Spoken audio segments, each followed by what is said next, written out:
Hello दोस्तों, नमस्कार। स्वागत है आपका आज की इस वीडियो में। आज की इस वीडियो में बताने वाले हैं क्लास 10वां की प्रश्नावली 8.1।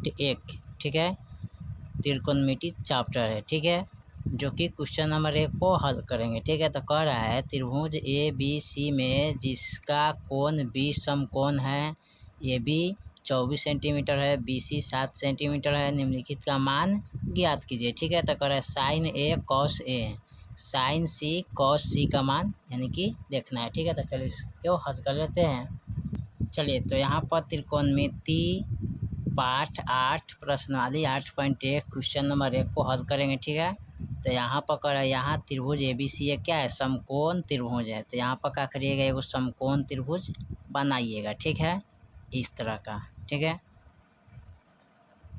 चलिए, तो ये समकोण त्रिभुज हो गया। यहाँ पर इसका नामकरण करते हैं। ये हो गया ए, ये हो गया बी, ये हो गया सी। ठीक है, बी हमारा क्या है, 90 डिग्री है। ठीक है, इसको क्या बोलते हैं, लंब बोलते हैं। ठीक है, इसको क्या बोलते हैं, कर्ण।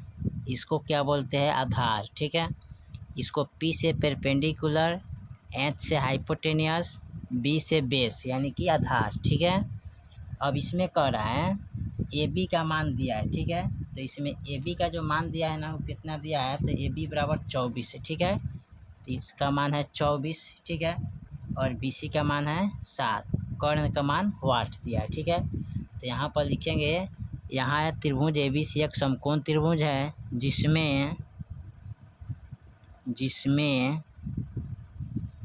ए बी बराबर 24 सेंटीमीटर, बी सी बराबर 7 सेंटीमीटर।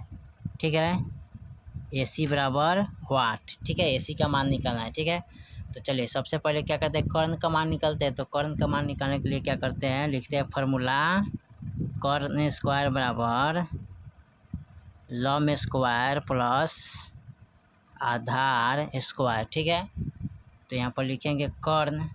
जब कर्ण का स्क्वायर जब हटाते हैं तो रूट के अंदर चल जाता है, तो लिखते हैं इसको लंब स्क्वायर प्लस आधार स्क्वायर। ठीक है, अब इसके बाद क्या करते हैं, लिखेंगे कर्ण बराबर लंब कितना है, इसको लंब बोलते हैं। तो लंब कितना है, 24। तो यहाँ पर लिखेंगे 24 का स्क्वायर प्लस आधार कितना है, तो यहाँ पर 7 है, तो लिखेंगे 7 स्क्वायर। ठीक है, फिर लिखेंगे कर्ण बराबर 24 को जब 2 बार गुना कीजिएगा, ठीक है, तो 576 आएगा। ठीक है, यानी यहाँ पर देख लीजिए 24 गुने 24 करेंगे, 4 चौका 16, फिर 4 दूना 8 1 9 96, फिर 2 चौका 8, 2 दूनी 4, 6 8 दूना 16 1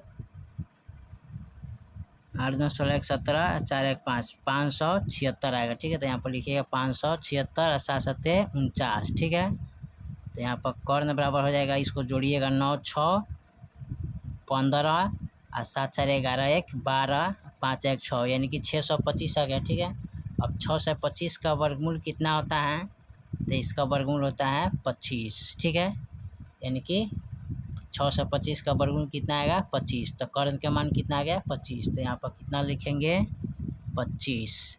अब तीनों मान आ गए। ठीक है, ए बी बी सी और ए सी का भी मान आ गया, यहाँ पर लिखेंगे 25। ठीक है, अब इसमें कह रहा है इसका मान निकालना है, कैसे निकालेंगे, अब इसमें कर रहे हैं sign A cos A, sign C cos सी का मान निकालना है। ठीक है, चलिए इसको नोट करते हैं। चलिए, तो यहाँ पर निकालेंगे साइन ए का मान, ठीक है, कॉस ए का मान, साइन सी का मान, कॉस सी का मान। ठीक है, तो चलिए इसको निकालते हैं। तो इसको निकालने के लिए सबसे पहले क्या करते हैं, यहाँ पर लिखेंगे साइन। साइन का फॉर्मूला क्या होता है, लंब बटा कर्ण होता है। ठीक है, लंब बटा कर्ण। ठीक है, तो देखिए इसमें ए से चलने के लिए कह रहा है, किस कोण से, ए कोण से। ठीक है, यानी कि यहाँ से चलने के लिए कह रहा है। ठीक है, तो यहाँ से चलिएगा तो हई हो जाएगा लंब। ठीक है, और ई हो जाता है आधार। ठीक है, तो इसमें कर्ण बदलता नहीं है, कर्ण का जितना मान रहता है उतना ही रहता है, इसमें सीधी बदलता है कर्ण अथी लंब आधार। ठीक है, तो यहाँ ए से चलने के लिए कह रहा है, साइन ए से चलिएगा तो ये हो जाता है लंब और ये हो जाता है आधार। ठीक है, तो यहाँ पर लंब कितना है, लंब दिया है फार्मूला लंब बटा कर्ण, तो यहाँ से चलिएगा तो ये हो जाएगा लंब, तो यहाँ लिखेंगे 7 और कर्ण है कितना 25, तो यहाँ पर लिखेंगे 25। ठीक है, कोमा। अब कह रहा है अब लिखेंगे कॉस ए, ठीक है। तो कॉस का फार्मूला क्या होता है, तो इसका भी फार्मूला होता है आधार बटा कर्ण। क्या होता है, आधार बटा कर्ण।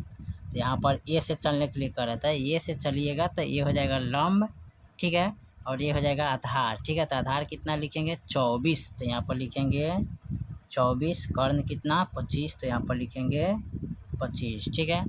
अब यहाँ पर देखिए साइन सी, ठीक है। तो साइन का फॉर्मूला क्या होता है, लंब बटा कर्ण, ठीक है। तो सी से चलने के लिए कर रहा है, यहाँ पर क्या कर रहा है सी से, तो यानी कि ये कौन से चलेंगे, ठीक है। यहाँ से जब चलेंगे तो ई वाला हो जाएगा लंब और ई हो जाएगा आधार, ठीक है। तो यहाँ से चलेंगे तो लंब कितना हो जाएगा 24, तो लिखेंगे 24 बटे कर्ण के मान 25, तो यहाँ पर लिखेंगे 25 कोमा। अब लिखेंगे कॉस सी, तो कॉस का फॉर्मूला क्या होता है, तो आधार बटे कर्ण, ठीक है।